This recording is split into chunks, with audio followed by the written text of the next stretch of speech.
À chaque mal, il se cache un bien, puisque tout ce qui nous arrive vient de Al-Hakim, le sage par excellence.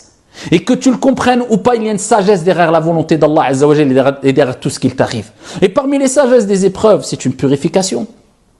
C'est un rappel à l'ordre. Allah Azza wa Jalla veut que tu reviennes vers lui, puisque lors des épreuves, c'est à ce moment-là où on a tendance de s'en remettre à Allah, puisqu'on sait que personne ne peut venir en notre aide, ne peut venir nous aider si ce n'est Allah subhanahu wa ta'ala. On lève nos mains et on dit Ya Allah, Ya Rab. C'est lors des épreuves souvent.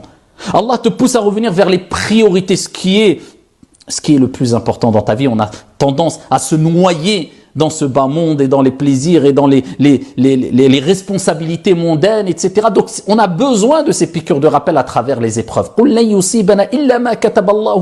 Quand tu prends conscience que tout ce qui t'arrive, ça a été décrété, ça vient d'Allah et tu peux le supporter. Et en plus de cela, continue avec moi.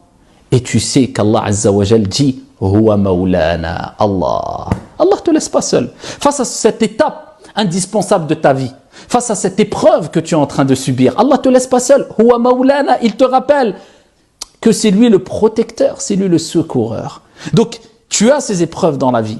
Tu as besoin d'aide. Tu as besoin de quelqu'un qui te protège. Tu as besoin de secours.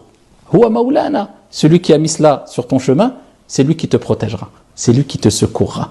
Donc, il ne te laisse pas seul, Allah subhanahu wa ta'ala. Et c'est une preuve d'amour.